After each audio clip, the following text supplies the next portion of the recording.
মাৎসর্য, আসক্তি। আসক্তি কি? আমরা বিষয়ে চিন্তা করতে করতে আমাদের কাম আসে, কাম বাসে। এই কাম থেকে ক্রোধ, ক্রোধ থেকে মোহ। হ্যাঁ, এই মোহ যখন আমাদের মোহ থেকে আবার চলে যাবে আমাদের স্মৃতি চলে যাবে, বুদ্ধি নাশ হবে, বুদ্ধি নাশ হলে স্মৃতি ধ্বংস হবে, স্মৃতি ধ্বংসের পরে আমাদের কি হবে? সর্বনাশ হয়ে যাবে। তো এই হলো রজগুণ আমাদের। তো এখন এই বৈশিষ্ট্য আমাদের রজগুণে যদি বৈশিষ্ট্য দেখি তাহলে হবে যে এইটা সীমাহীন বাসনা।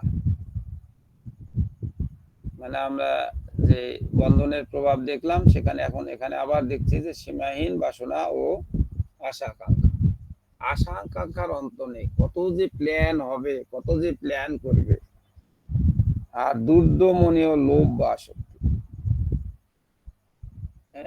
লোভের মাত্রাটা অত্যন্ত বেশি। তো প্রচুর কর্ম স্পৃহা বা উদ্যম, এবং কর্ম যে স্পৃহা এখানে কিন্তু রজগুণে এখানে আমরা বুঝতে পারি। এবং আর উদ্যম, তার উদ্যম, এটা করব, ওটা করব, সেই করব, অনেক কিছু করবে, অনেক কিছু করবে। স্কুল প্রতিষ্ঠা করবে দরকার হলে। দরকার হলে কি করবে? হচ্ছে মহাপ্রভু ভোগ হবে না, 164 ভোগ, সারা ভোগ, 28 ভোগ, বহু কিছু নিজে পালন করবে না, কিন্তু তার ইচ্ছা প্রবল। তো এখন মৃত্যুর পরের পরিণামটা কি? পরিণাম হবে মনুষ্য লোকেই পুনর্জন্ম হবে, যেখানে বলা হয়েছে যে রজগুণে মৃত্যু হলে মনুষ্য কুলে জন্ম হয়। এখন এর কর্মফলটা কিরকম আছে সেটা আমরা দেখি। দুঃখ, দুর্দশা, লোভ এবং নরক লোকে জন্মটাও হবে, তার নরলোকে জন্ম হবে। নরলোকে মানে মনুষ্য লোকে। আর দুঃখ, দুর্দশা আর লোভের মাত্রাটা কিন্তু অত্যন্ত। এই হলো আমরা রজগুণ দেখলাম। আর তমগুণ হলো, তমগুণ তো আমরা এটা বারবার বলছি, যেটা উন্মত্ততা, আলস্য, নিদ্রা। এটা বন্ধনের প্রভাব। আর বৈশিষ্ট্য হচ্ছে মায়া, মোহ, অন্ধকার, এটা হচ্ছে অজ্ঞতা। আবার জড়তা, এর ফলে আমাদের নিজ পশুজনিতে জন্মগ্রহণ করতে হবে। যেটা শ্লোকে বলেছে, তেমনি তমগুণে মৃত্যু হলে পশুজনিতে জন্ম হয়। তাহলে তমগুণটা আমাদের অত্যন্ত, আমরা বলি কি 3 গুণের মধ্যে এটা নিকৃষ্টতম গুণ। এতে করে কি হয়? কি কর্মফলটা কি হয়? মূর্খতা, উন্মত্ততা, মোহ, নরক যন্ত্রণা ভোগ। নরক যন্ত্রণা ভোগের কথা বলা হচ্ছে। তো রজগুণের ফলাকাঙ্ক্ষা তারা ত্যাগ করতে পারে না। কেন ফলাকাঙ্ক্ষা ত্যাগ করতে পারে না? কারণ তাদের সীমাহীন কাম বাসনা পূরণ করতে চায়। তারা সীমাহীন কাম বাসনা তারা পূরণ করতে চায়, অত্যধিক তারা আসক্ত হয়ে পড়ে। আর এই যে কামনা বাসনা চরিতার্থ করার জন্য প্রায় তারা পাপ কর্মে লিপ্ত হতে চায়। আর সেজন্য তারা নিষ্ঠার সাথে ভক্তিযোগ অবলম্বন করতে পারে না।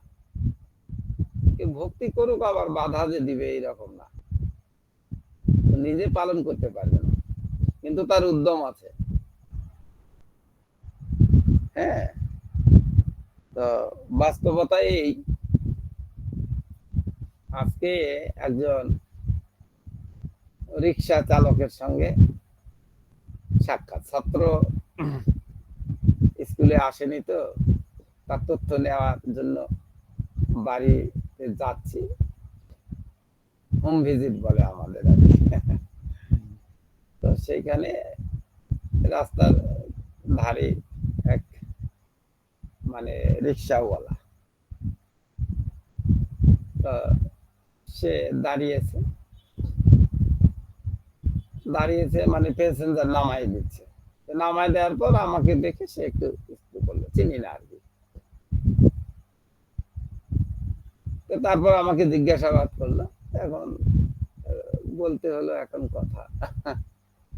এই কথা বলাতে সে বললো যে আমি মূর্খ মানুষ, আমি লেখাপড়া করিনি, আমার মনে খুব আকাঙ্ক্ষা যে আমি ভগবান কৃষ্ণ কিভাবে সেবা করতে পারবো, এটাই আমার মনের আকাঙ্ক্ষা।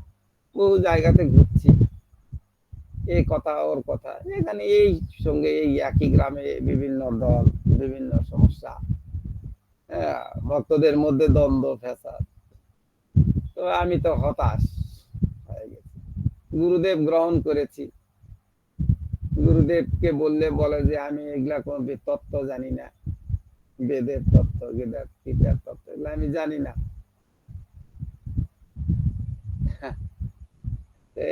এখন এই অবস্থা। গুরুদেব কি করতে বলেছেন? বলতে সকালে একবার হরিনাম করবে, দুপুরে একবার আর সন্ধ্যায় একবার, বাস শেষ। এই হলো তার কথা। গুরুদেব কি মালা জপ করে? না না, মালা জপ করে না। আপনি করেন? না, আমিও করি। গুরুদেব আমাকে বলেনি, করি না। তো আমার আশা পূর্ণ হবে কি হবে না, আমি এটা নিয়ে ভাবি, ভাবতে থাকো, অনেক কথাই হলো। বাস্তবতা কিন্তু এইটাই। হ্যাঁ, এই বাস্তবতা হচ্ছে আমাদের এক অন্ধ আর এক অন্ধকে পথ দেখাতে পারে না। সেখানে আউল বাউল কর্তা ভজা, হ্যাঁ, নেড়া দরবেশ সাই, সহজিয়া সখী ভিকি স্মার্ত জাত গোসাই, অতিবারী চূড়াদারি গৌরাঙ্গ না করি, তো তা বলে এই 13 সঙ্গ না করি। তো এখন এই বললা যে এই 13টা হচ্ছে অপসম্প্রদায়। আপনার সম্প্রদায় সম্পর্কে জ্ঞান আছে? বলছে যে না, তা নেই, সম্প্রদায় সম্পর্কে জ্ঞান নেই। তাহলে 4টা আমাদের অনুমোদিত সম্প্রদায় আছে।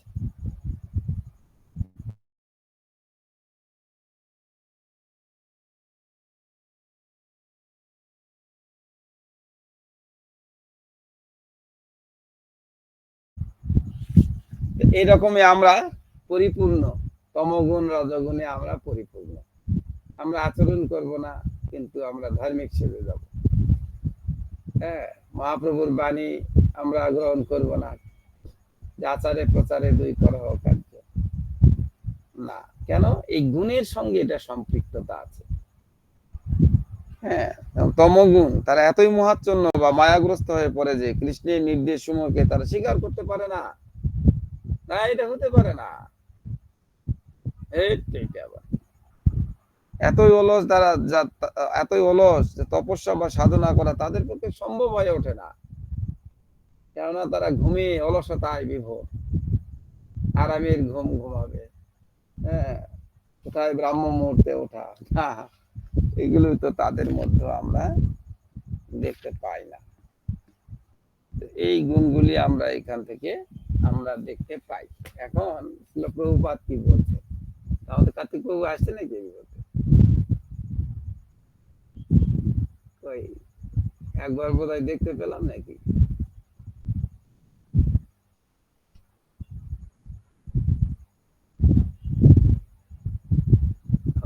দামোদর দাস প্রভু আসছেন? প্রভু হরিবল। ধর্মাসক্ত মানুষ মনুষ্যকুলে জন্ম হয়। এখন রজগুণে যে মৃত্যু আমার হয়েছে, এটা আমি বুঝবো কি করে? আমার রজগুণে মৃত্যু হচ্ছে, তাহলে রজগুণটা আমরা কি সেটা আমরা বুঝতে আমরা পারছি। আরো কিছু লক্ষণ আমরা দেখতে পাবো, যে যদি কেউ যখন মৃত্যু অর্থাৎ দেহের মৃত্যু যখন হবে, সেই সময় যদি সরাসরি উপস্থিত থাকেন বা আমরা কেউ থাকি, তাহলে আমরা কিন্তু এটা বুঝতে পারবো রজোগুণের মৃত্যুটা। হ্যাঁ, হয়তো সেখানে রজোগুণের মৃত্যু হলে চোখ চোখগুলো হয়তো চোখ দিয়ে চলে যাবে, হাত পাটা চোখ দিয়ে যাবে, অথবা নাকের ছিদ্র দিয়ে যাবে, অথবা মুখমণ্ডলের ছিদ্র দিয়ে বা কানের ছিদ্র দিয়ে। এইভাবে আমরা বুঝতে পারবো সেখানে যে এটা রজোগুণের মৃত্যু হচ্ছে। রজোগুণের মৃত্যু যদি হয় এভাবে, তাহলে আমরা দেখতে পাবো যে সেটা মনুষ্যকুলে আমাদের আবার জন্ম হবে এইটা। আর তমগুণ, যে এতক্ষণ আমরা তমগুণ নিয়ে বললাম, আলস্য, নিদ্রা, মানে অলসতা, নিদ্রা এবং উন্মাদতা। আসলে সে নিজের ভালোও বোঝে না, অন্যের ভালোও বোঝে না। এইরকম ভগবান তো সম্পর্কে তার কোনো আগ্রহ নেই। এই যে তমগুণের মৃত্যু, এই তমগুণের মৃত্যুটা আমরা এটা বুঝতে পারি যে যখন তমগুণে মৃত্যু হয়, তখন আমাদের নিম্ন দ্বার দিয়ে আত্মাটা বেরিয়ে যায়। হ্যাঁ, যেমন হয়তো আমাদের পায়ু উপস্থ এইরকম আছে না, পেশাব করে দেয়, পায়খানা করে দেয়, তখন বুঝতে হবে যে এর এটা মানে অধোগতি, মানে চলে যাচ্ছে। এই মৃত্যুটা আমাদের বলা হচ্ছে এখানে পশু জনিতে জন্ম।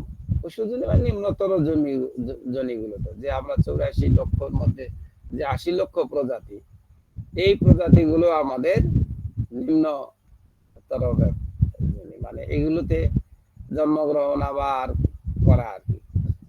আর করলে তো কত বুঝতে পারছি আমরা, হয়তো অনুভব করতে পারছি না সঠিকভাবে, কিন্তু আমরা বুঝতে পারছি যে যে আমাদের কত এই মনুষ্য জন্মটা যদি বৃথা হয়ে যায়, তাহলে আমাদেরকে আবার সেইগুলি আবার ঘুরতে হবে। তো সেক্ষেত্রে রজগুণটা আবার মনুষ্য কুলে জন্মগ্রহণের সুযোগ আছে, এটা বলছে।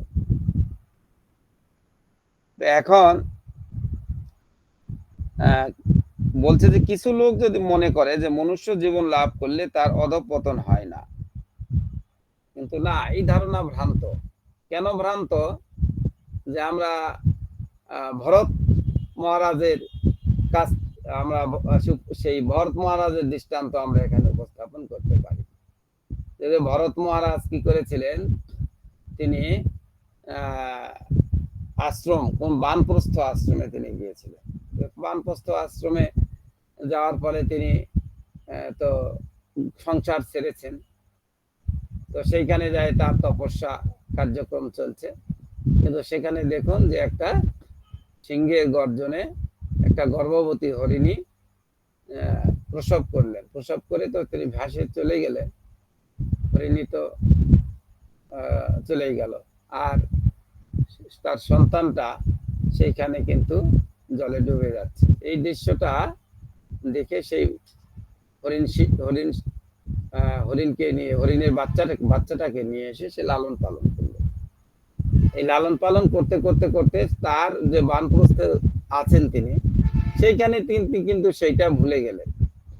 তার উচিত ছিল হ্যাঁ তাকে সেবা শুশ্রূষা করে আবার তাকে বনের মধ্যে ছেড়ে দেওয়া, এটা তার উচিত ছিল। কিন্তু তিনি লালন পালন করতে করতে তিনি এতই আসক্ত হয়ে গেলেন যে সেই আসক্তিটার জন্য সে আবার কি হলো, এক সময় তো হরিণ চলেই গেল, তাই আসক্তিতে মৃত্যু হলো তার। মৃত্যুর পরে তাকে আবার হরিণের জন্মগ্রহণ করতে হলো। এটা আমরা দেখতে পাই। আবার আমরা দেখতে পাই ইন্দ্রদেবের তিনি শুকুরজনিতে জন্ম হয়েছে। এই রকম দৃষ্টান্তগুলি আমরা পেয়ে যাই। আবারও আমরা পেয়ে যাই যে আমাদের সেই যমল অর্জুন, যে যশোদানন্দ বহির্বাটিতে যে যমল অর্জুন ছিল, সেই যমল অর্জুন তো তারা গাছ হয়ে জন্মগ্রহণ করেছিল সেইখানে। সেটাও আমরা সেই লীলাটা এইভাবে দেখতে পাই। সেই জন্য বলছি ধারণাটা ভ্রান্ত। হ্যাঁ, তো যদি তমগুণে তার আচ্ছাদিত হয়ে জীবনযাপন করে, তাহলে মৃত্যুর পরে তার আত্মা অধঃপতিত হয়ে পশুজনী প্রাপ্ত হয় তমগুণে।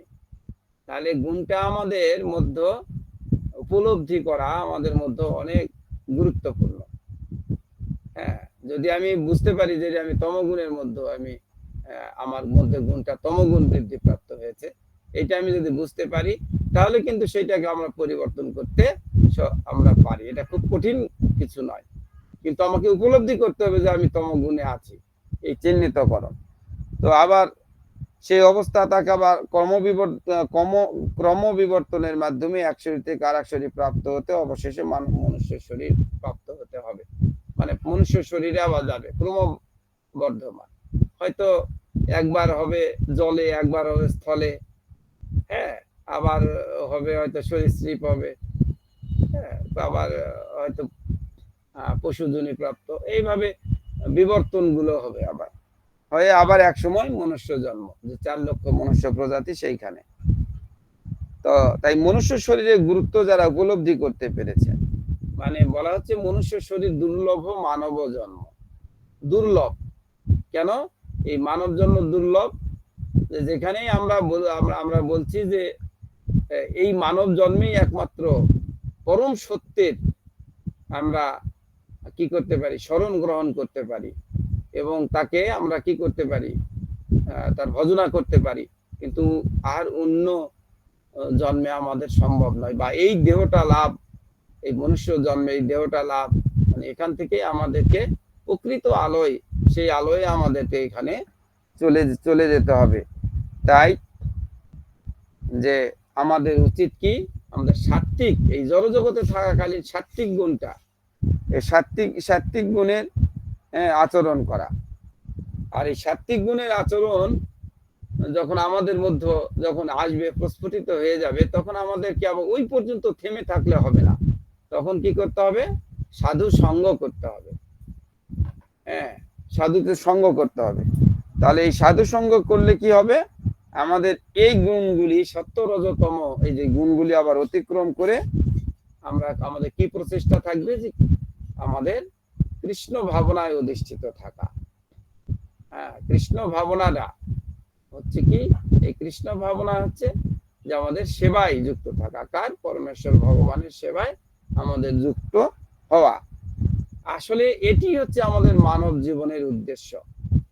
হ্যাঁ, এই মানব জীবনের যে প্রকৃত উদ্দেশ্য, যে আমরা এইখানে এসে গেছি আমাদের ক্ষুদ্র বাসনার ফলে, তো এখানে এসে গেছি, তো এখানে আমাদের সুযোগ গ্রহণের আছে, যে সুযোগ গ্রহণ আছে, যে এইখানে আমরা সদ্গুরুর আমরা শরণাপন্ন হব, এবং সদ্গুরুদেব আমাদেরকে সহায়তা করে আবার ভগবানের সঙ্গে হারানো সম্পর্কটা আমাদের আবারও জোড়া লাগিয়ে দিবে, কানেক্ট করে দিবে।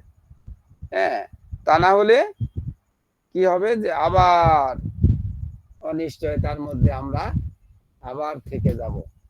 সেই অনিশ্চয়তা যেন কাটিয়ে উঠতে পারি, সেই জন্যই গুণত্রয় বিভাগ যুগে আমরা এই 3টি গুণ নিয়ে, এবং এই 3টি গুণে যে মৃত্যুর দিকে আমাদের সর্বশেষ পরীক্ষাটা আমাদের যে এগিয়ে যাচ্ছি, এবং মৃত্যুকে যে কিভাবে আমরা জয় করতে পারবো, মৃত্যুকে ভয় নয়, মৃত্যুকে আমরা জয় করতে পারবো, সেই জন্যই অন্তকালে চমামিব শরণ মুক্তা কলেবরম জপ্রয়াতি সমদ্ভাবম জাতি নাস্তি অত্র সংশয়। হ্যাঁ, কেননা পরের শ্লোকে বলছে যে ভাবনা নেবে, সেই ভাবনা বাসনা যে থাকবে, ভাবনা নিয়ে আমাদের জন্ম হবে। তো তাই না, আমাদেরকে মৃত্যু কিভাবে বরণ করতে হয় সেই শিক্ষা এখানে আমাদের দান করা হচ্ছে। তো পূর্বে এরপরেই আমরা পরবর্তী শ্লোকগুলোতেই আমরা দেখবো যে ব্রহ্মভূত স্তরের যখন আমরা বিষয়টা এখান থেকে আবার উত্তরণ ঘটবে আমাদের শ্লোকগুলোতে, তখন আমরা পেয়ে যাব। শুধু ভক্তবৃন্দ, আজকে এখানে বিশ্রাম নিচ্ছি, কারণ আমাদের আলোচনা করার অনেক সুযোগ থাকে না। আমাদের মাঝে প্রিয়ময় দামোদর দাসপ্রভু আছে, সুমন গিরিধারী দাসপ্রভু আছে, তো আমরা আরো সুযোগ পাবো।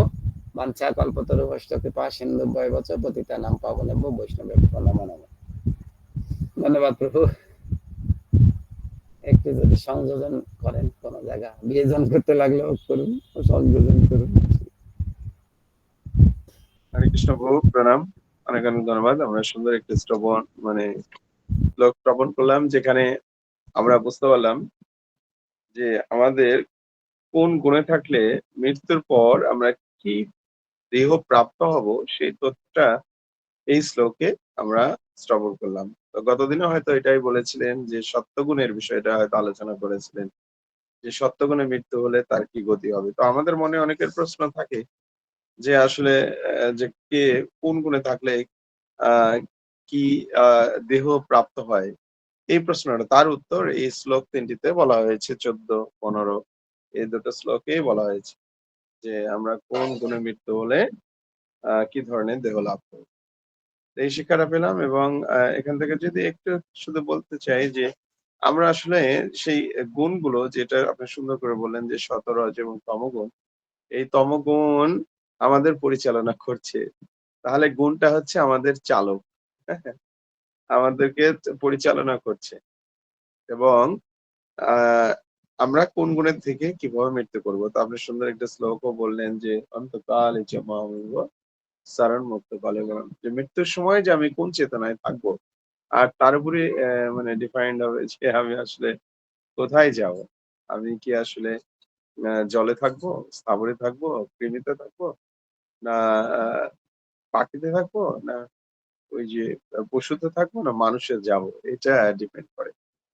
তো এখানে হয়তো অনেকে ভাবতে পারে যে রজগুণে মৃত্যু হলে সে মনুষ্য রূপে জন্মগ্রহণ করবে।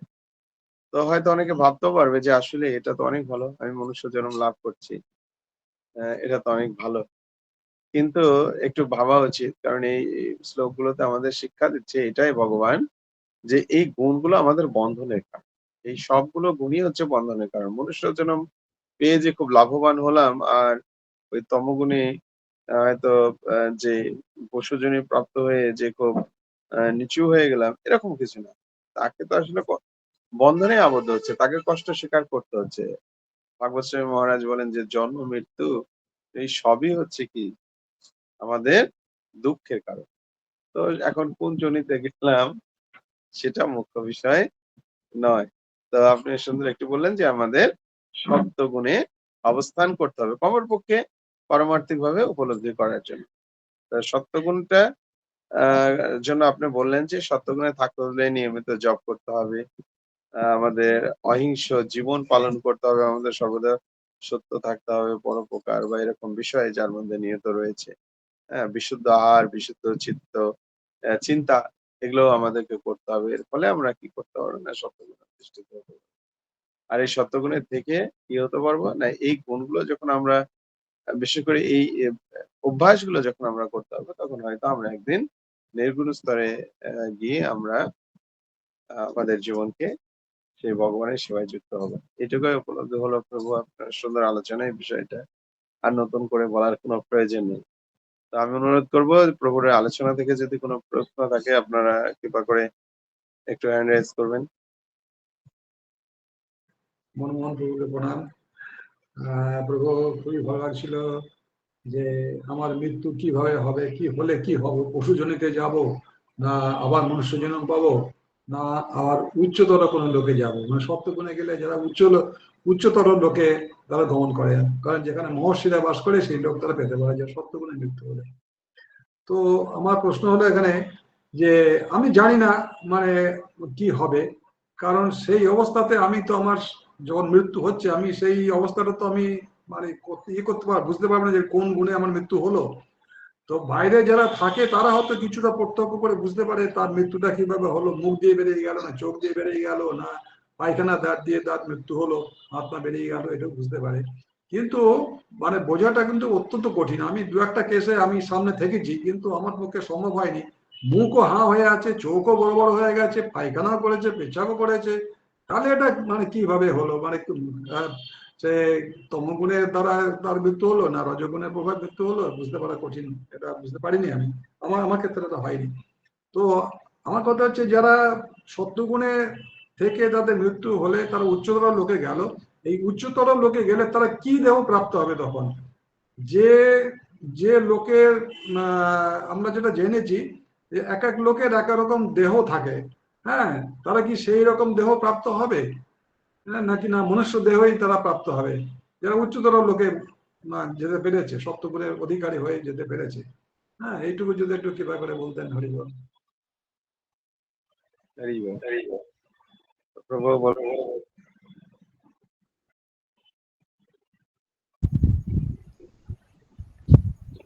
হ্যাঁ প্রভু, এখন আমরা তো এখানে আছি, জগতে যদি আমরা থাকতে চাই, ডবলিং হচ্ছে কেন?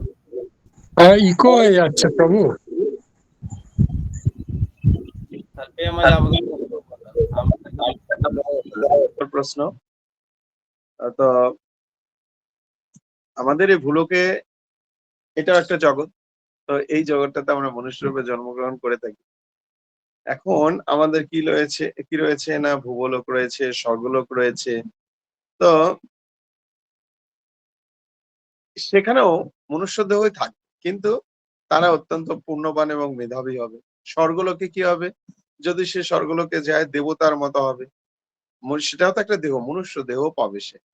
এবং সেখানে কি করবে না ভোগ এবং পুণ্য ফল এবং সেখানকার যা বিষয় সেটা তিনি লাভ করবেন।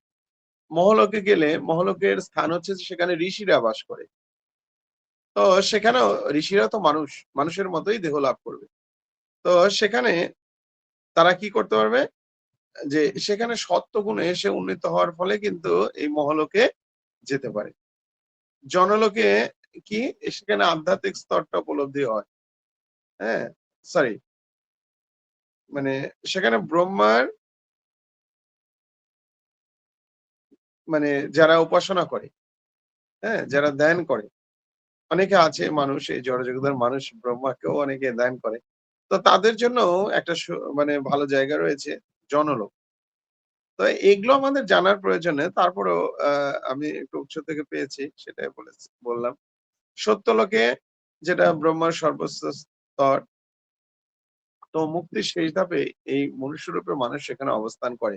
একদম কাছাকাছি গিয়েছিল যে সে অপ্রাকৃত স্তরে যাওয়ার একটা সুযোগ হয়ে গেছিল, কিন্তু দুর্ভাগ্যক্রমে সেই সত্যলোকে সর্বোচ্চ স্থানে অবস্থান করে। কিন্তু আপনার প্রশ্ন হলো যে সেখানে কি দেহ প্রাপ্ত হয়? তারা সেখানে মনুষ্য দেহ প্রাপ্ত হয় এবং সেখানকার যে পরিবেশ সেই অনুযায়ী সে জীবন দ্বারা পরিচালিত করে। কিন্তু দুঃখের বিষয় এটাই যে সেখানকার একটা মেয়াদ আছে এবং মেয়াদ শেষে তাকে আবার পুনরায় এই জড়জগতেই আসতে হয়। তো যদি তারাই যে বললাম যে রজগুণে যদি থাকে তাহলে এই কয়টা মধ্যে সবটাতে হয়তো যাবে না, মনুষ্য লোকেই এই জড় জগতে সরাসরি আসবে। আর অন্যান্য যে জনলোক, তপলোক, তারপরে মহলোক, স্বর্গলোক, ভূলোক, এইসব লোকে গেলে সেখানে নির্ধারিত সময় অবস্থান করে তারা এই জড় জগতে আসবে আবার। তো মনুষ্য দেহই পাবো। কেবলমাত্র তমগুণে থাকলে তারা ওই যে নিচু কুলে জন্মগ্রহণ করবে। বোঝা গেল প্রভু? হরে কৃষ্ণ। আমি এত ভালো করে বলতে পারলাম না হয়তো, প্রভু যদি অ্যাড করে। বিভ্রান্তিটা আসছে আমার যেখানে, যে একটা কিছু দিন আগে পড়েছি যে এক একটা লোকে এক এক রকম পরিবেশ প্রকৃতি অনুযায়ী মানে দেহ গঠিত হয়। হ্যাঁ, তো সেই জন্যে সেই গ্রহ লোকগুলো যে আছে সেই লোকগুলোতে সেই প্রকৃতি অনুযায়ী দেহ, তাহলে মনুষ্য দেহ আমরা যখন এই জগতে আছি, এই জগতে আমার দুটো হাত দুটো পা, আমাদের যে মনুষ্য শরীর, আবার যখন ব্রহ্মলোকে তখন চারটে মুখ হচ্ছে এবং বৈকুণ্ঠে কোথায় যেন যেমন বৈকুণ্ঠে তাদের মানুষের চারটে হাত হচ্ছে, যেমন ভগবানের নারায়ণের চারটে হাত। হ্যাঁ, এরকম অবস্থা হচ্ছে। হ্যাঁ, তো এরকম আমার একটা মনের মধ্যে বিভ্রান্তি ছিল। ঠিক আছে, পরিষ্কার হয়ে গেল, বুঝতে পারলাম। হ্যাঁ, তারা সেই মনুষ্য দেহে তারা প্রাপ্ত হচ্ছে এবং সেই প্রকৃতি অনুযায়ী তারা সেইভাবে সাধন ভজনা সমস্ত কিছু করে আবার পূর্ণ ক্ষয় হয়ে গেলে আবার তাদের আমাদের এই জড়জগতে তাদের ফিরে আসতে হয়। এটুকু বুঝতে পারলাম। মনুষ্য জন্ম হচ্ছে দুর্লভ জন্ম, এই জীবনটাকে যাতে আমরা কাজে লাগাতে পারি। আমার তো ব্যয় হয়ে গেছে, অযথা নষ্ট করে ফেলেছি। হ্যাঁ, তো এই আপনাদের সঙ্গে একটু সাধুসঙ্গ করে যদি একটুখানি হ্যাঁ নিজেকে করতে পারি। হরি বল, প্রণাম প্রভু। তো এখানে একটা বিষয় রয়েছে প্রভু, আসলে এগুলো হবে কিন্তু একটু সূক্ষ্ম দেহ। হ্যাঁ, হয়তো এখানে বর্ণনা যেরকম শুধু অপ্রাকৃত জগতের আপনি যেটা বললেন সেটার বর্ণনা একটা সুন্দর রয়েছে, যে যখন মানে সেই দ্বারকা বা সেই মানে বৈকুণ্ঠ, মথুরা এবং সেই গোলক বৃন্দাবনে এখানে ভগবানের যে রূপ রয়েছে সেই রূপ তারা প্রাপ্ত হবে। আর এই মানে প্রাকৃত জগতে যে কি ধরনের রূপ হবে এটা বলা হয়নি, তবে সূক্ষ্ম দেহ কথা বলা হয়েছে, মৃত্যুর পর তারা সূক্ষ্ম দেহ প্রাপ্ত হবে। এখন ওই বিষয় সম্পর্কে আমার একটা ধারণা নেই খুব ভালো, এইটুকুই বললাম, আপনার সঙ্গে কিছুটা মিল আছে, আমি এরকম শ্রবণ করেছি। আমরা মনমোহন মুরারির প্রভুর কাছে যাই।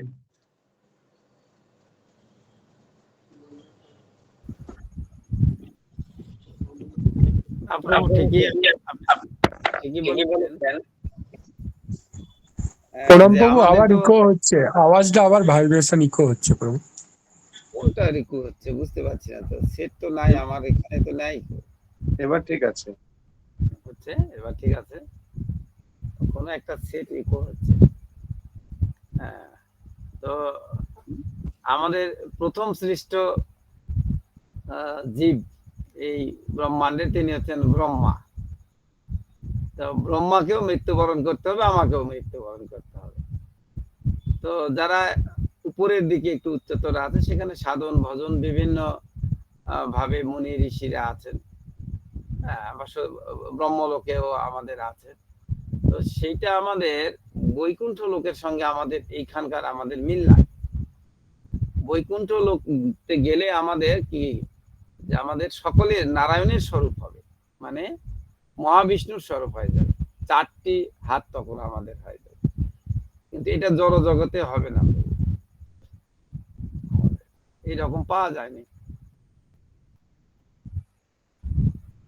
হরি বল।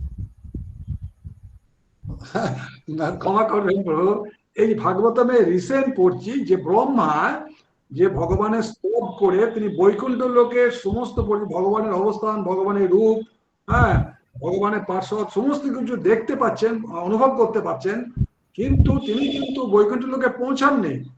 তিনি যেখানে মানে সেই কমলাসনে বসেই তিনি যে ধ্যান করে তপস্যা করছেন, করে কিন্তু সেটা অনুভব করেছেন যে ভগবান কিভাবে তার পার্শ্বদের নিয়ে কিভাবে পরিচালনা করেন, সেই পরিস্থিতিও তিনি বুঝতে পেরেছেন। এইটুকু এই আজকালের মধ্যেই মানে ভাগবতমে আছে, এটা পড়ছিলাম, এটা হরি বল, প্রণাম প্রভু।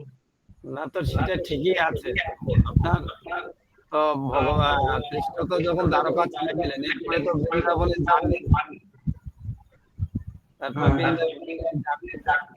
কিন্তু বৃন্দাবনে কিন্তু অর্জুনকে যখন ভগবান বিষ্ণু আবার তো যখন দেখালেন, তখন তো ভগবানের শরীরেই দেখিয়েছেন, সেখান থেকেই তিনি দেখিয়েছেন। দিব্য জ্ঞান দিয়েছে ব্যাসদেব, ব্যাসদেব দিব্য জ্ঞান দিয়েছে, সঞ্জয় দেখতে পাচ্ছেন, এরকম ব্রহ্মা দেখতে পাচ্ছেন, এটা এই লোক, এটা এই লোক, ওটা এই লোক, এটা গোলক ধাম, সেগুলো তিনি ওখানে দেখতে পাচ্ছেন। ভগবানের কৃপাই তো এটা, ভগবান যে কৃপা করছে, ব্রহ্মা নিজের ইচ্ছায় হবে না, হয়নি, ভগবানের কৃপা লেগেছে আর তার প্রচেষ্টা আমাদের এটা ভালো বলেন আমাদের সুমন গিরিধারী দাস প্রভু তো আসলেন দেখলাম। প্রভু ধন্যবাদ, প্রণাম। হ্যাঁ বলুন, আজকে তাড়াতাড়ি সেরে দেওয়া হয়েছে কার্তিক প্রভুর নেট। আমরাও ব্যাসদেবের কৃপা লাভ করে, এই বিজ্ঞানের কৃপা লাভ করে আপনি কোথায় অবস্থান করছেন, অবনী প্রভু কোথায় অবস্থান করছেন, প্রেমময় প্রভু কোথায় অবস্থান করছেন, সবাইকে আমরা দর্শন করতে পারছি। ঠিক ব্রহ্মা ভগবানের প্রদত্ত এই ক্ষমতাটা লাভ করে তিনি গেছেন কিনা এই তর্কে না পুষিয়ে আমরা এটা পুষি যে যেখানেই থাকুন সেখান থেকেই ভগবানের যতগুলো মানে লোক রয়েছে সবগুলো তিনি হৃদয়ে অনুভব করতে পারেন। সবগুলো সম্পর্কে তিনি বর্ণনা করতে পারেন। ভগবানের সেই বিশেষ কৃপা তিনি লাভ করেছেন প্রভু। হরে কৃষ্ণ।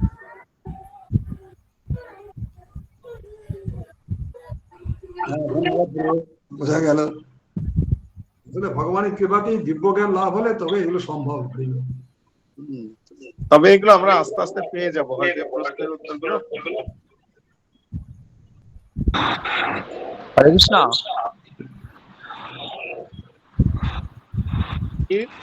তাই এরকম যে আমরা যে মনীষী চরিত্র কোথায় পাওয়া যায় বলুন তো, কোন লোকে? এই যে শুনেছি যে 84 লক্ষ যোনি ভেদ করে মানব না না, জন্ম। আমি ঠিক আছে, আপনি যে মনুষ্য জন্ম পাচ্ছেন কোন লোকে, কোন গ্রহের কথা বলা হয়েছে? আজকের আলোচনায় তো বলা হলো যে আমাদের হ্যাঁ, মনুষ্য দেহ কেবলমাত্র এই ভূলোক, এই লোকটা, মানে এই পৃথিবীতে মনুষ্য দেহ পালন মানে প্রাপ্ত হবে। প্রভুর একটা প্রশ্ন ছিল যে এই আর অন্যান্য গ্রহে কি দেহ প্রাপ্ত হয়, আর আপনি যেটা হচ্ছে মনুষ্য দেহ, এটা প্রাপ্ত কোনো অপরাধ এরকম কোনো না। মনুষ্য দেহ না প্রাপ্ত হলে তো আমরা ভগবত ভক্তিতে মানে ভগবানের সঙ্গে যুক্ত হতে পারবে না। মনুষ্য দেহ দেওয়া হয় এই জন্য যে একটা সুযোগ দেওয়া হয় সেই ভুলগুলো সংশোধন করে ভগবানের সঙ্গে যুক্ত হওয়ার একটা সুযোগ প্রদান করা হয়, এই এটা অপরাধ না। তো আমরা যে অবনীপাল প্রভুর যে প্রশ্নটা ছিল সেই প্রশ্নের উত্তরে আমরা কিন্তু কিছু কিছু জিনিস পেয়ে যাব পরবর্তীতে। তো এখানে আসলে বিভিন্ন দেহের কথা বলা হয়েছে, এই বিশেষ করে ভূলোকে মানে স্থূল দেহ প্রাপ্ত হওয়া, মাংস এবং পেশিযুক্ত দেহ প্রাপ্ত হওয়া আমরা। আর যদি স্বর্গলোকে যাই সেখানে পাবো দিব্য দেহ। ভূগোলকে যদি যাই আমরা বা মহলোকে যাই, এইসব জায়গাতে আমরা সূক্ষ্ম দেহ প্রাপ্ত হব। জনলোকেও আমরা এই সূক্ষ্ম দেহ প্রাপ্ত হব।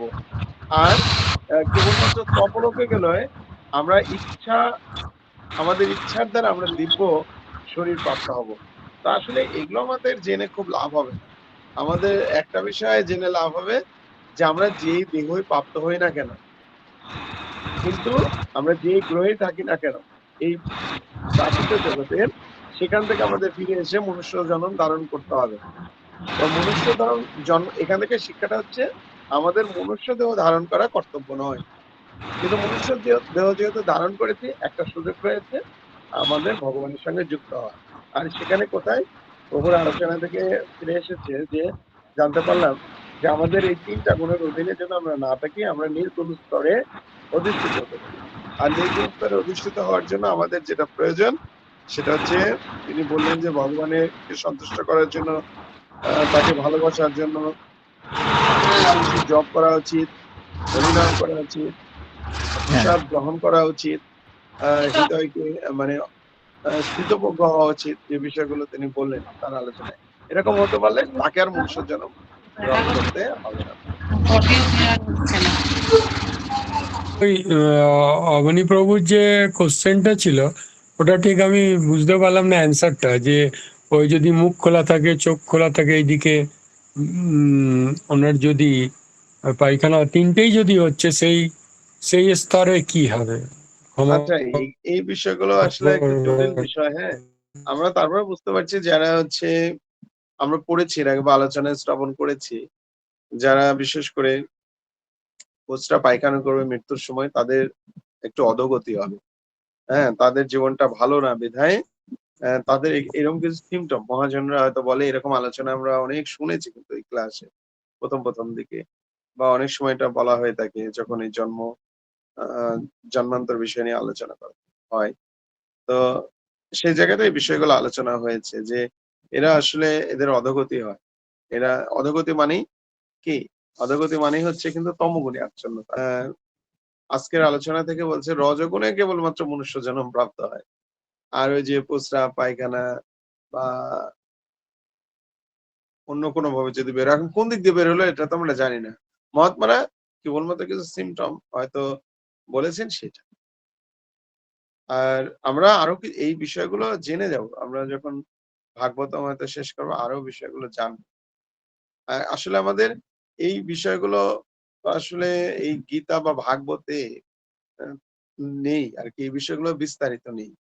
কেননা গীতা এবং ভাগবত এগুলো হচ্ছে ভক্তির গ্রন্থ। এখানে ভক্তির কথাগুলো লেখা রয়েছে। সেই সঙ্গে হয়তো প্রভুপাদের বিশেষ কৃপায় আমরা কিছু জানতে পারবো যে কোন মৃত্যুর পর কোন দেহ আমরা প্রাপ্ত হব। যেরকম আজকের আলোচনা থেকে আমরা জানতে পারলাম যে আমরা যদি রজগুণে মৃত্যুবরণ করি তাহলে আমাদের কি হবে, আমরা মনুষ্য দেহ লাভ করব মৃত্যুর পর, আর তমগুণে আচ্ছন্ন হলে আমরা পশু দেহ পশু দেহ প্রাপ্ত হব। আর পশু দেহ যদি প্রাপ্ত হয়, খুব অধোগতি যদি আমরা প্রাপ্ত হয়, তাহলে সেখান থেকে উত্তরণ হওয়া খুবই জটিল। অর্থাৎ তাকে অনেকবার জন্মগ্রহণ করতে হয়, অনেকবার। তমগুণটা একটু জটিল, তমগুণ থেকে উদ্ধার পাওয়াটা একেবারেই কঠিন। হ্যাঁ, তাই তমগুণে আমাদের আচ্ছন্ন হয়ে থাকা যাবে না। এই শিক্ষাগুলো এখানে আমরা পাচ্ছি। ধন্যবাদ প্রভু, প্রণাম প্রভু, ধন্যবাদ, প্রণাম প্রভু। চরণার চড়া হয়েছে গুরু মহারাজের চরণে কালকে। হরি বল। প্রভু কালকে চরণার হয়েছে গুরু মহারাজের চরণে। গুরু মহারাজের বিশেষ কৃপা প্রাপ্ত হয়েছেন, আপনার সবার চরণে। যে আমার দায়িত্বটা বেড়ে গেছে। কিন্তু এটা যদি আপনি সেই তার সঙ্গে যুক্ত না হতেন, এই কথাটা বের হতো না।